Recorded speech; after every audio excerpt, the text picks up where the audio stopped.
చాలా దురదృష్టం. ఈరోజు వరహాలక్ష్మి నరసింహస్వామి వారి నిజరూప దర్శనం రోజున ఎర్లీ మార్నింగ్ మనకి 2:33 మధ్యలోనే ఇన్సిడెంట్ అనేది జరిగింది. యాక్చువల్ గా ఇన్సిడెంట్ కూడా 2 o'clock చాలా హెవీ రెయిన్ ఒకటి స్టార్ట్ అయింది, అందరికీ తెలుసు. చాలా పెద్ద గాలి దుమారంతో చాలా ఉరుములు మెరుపులతో కూడిన భారీ వర్షం అయితే వచ్చింది.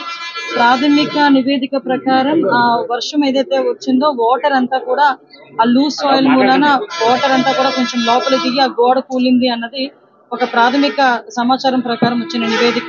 ఇంకా కూలంకషంగా మా వాళ్ళందరూ కూడా ఎంక్వైరీ చేస్తున్నారు. అట్ ద సేమ్ టైం అక్కడ 300 రూపీస్ క్యూ లైన్ ఉంది. ఆ క్యూ లైన్ అక్కడ జస్ట్ కరువు ఉంటుంది అనమాట. అంతవరకు అంత హెవీ క్రౌడ్ కూడా లేరు. ఫస్ట్ కరువు మూలాన ఒక జస్ట్ కొంచెం క్రౌడ్ అక్కడ ఉన్నారు.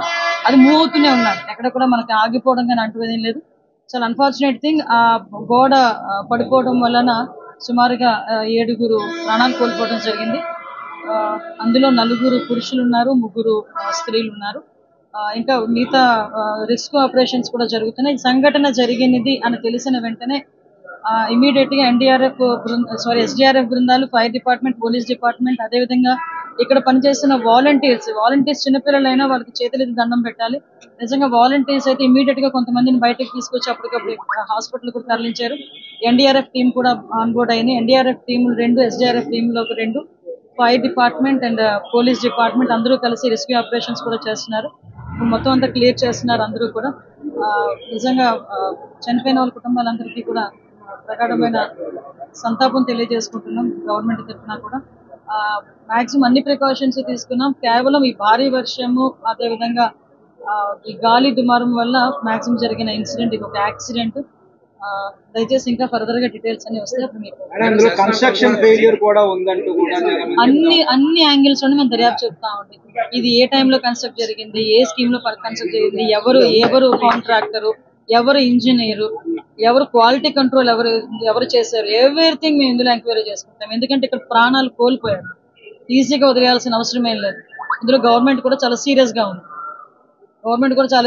ఉంది. అన్ని కోణాల్లో నుంచి కూడా మేము విచారణ జరుపుతాం. ఎవరైతే బాధ్యులు ఉన్నారో బాధ్యులు కఠినంగా శిక్షించే ప్రక్రియ గవర్నమెంట్.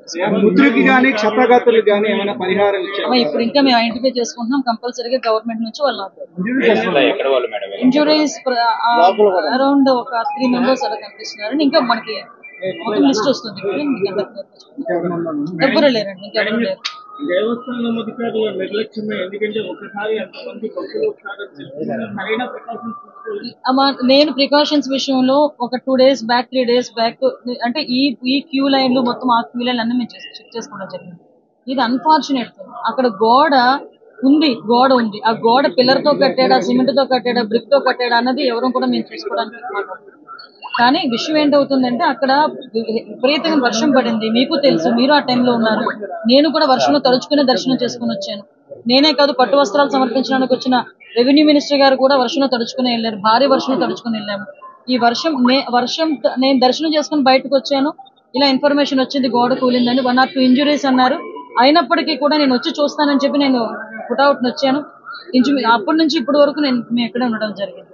అంటే ఎక్కడా కూడా రెస్క్యూ ఆపరేషన్స్ లో కానీ నిర్లక్ష్యం వహించడం కానీ ఎక్కడ కూడా మేము చేయలేదు.